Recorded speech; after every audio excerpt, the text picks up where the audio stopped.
एक जानिब शहर क़ायद की टूटी सड़कें और दूसरी जानिब गटर के ढक्कन गायब। 3 साला मासूम इब्राहिम तो हुकूमत की नाक़िस कारकर्दगी की नज़र हो गया। कराची से मज़ीद तफसीलात जानते हैं साद गुजर से। जी साद गुजर। कराची जो कभी रोशनियों का शहर हुआ करता था, लेकिन आज शहर क़ायद का इंफ्रास्ट्रक्चर तबाह हो चुका है।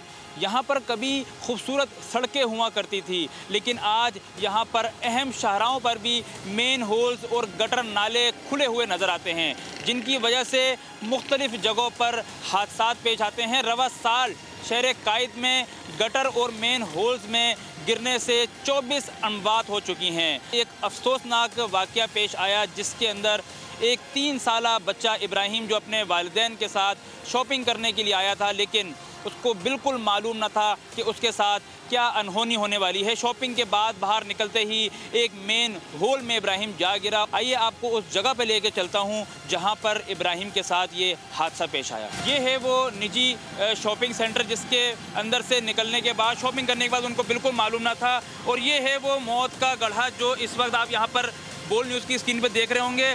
इस वक्त शहर में ऐसे कितने गड्ढे मौजूद हैं जो कि शहरियों को अपनी जानिब खींचते हैं और जिनके ऊपर ढक्कन मौजूद नहीं है। अफसोस, ये पानी का बहाव आप देख सकते हैं कि कितना तेज़ है।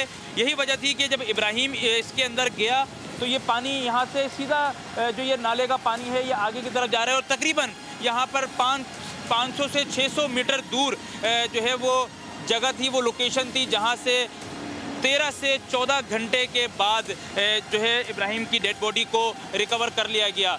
दूसरी जानिब ये नीपा चुरंगी का आप देखें मेन शाहरा है, जहाँ पर इस वक्त भी गड्ढे पड़े हुए हैं। पानी यहाँ पर गटर का जो है वो आपको पड़ा हुआ नजर आ रहा है। सब्सक्राइब करें और बेल दबाएं ताकि कोई खबर रह न जाए।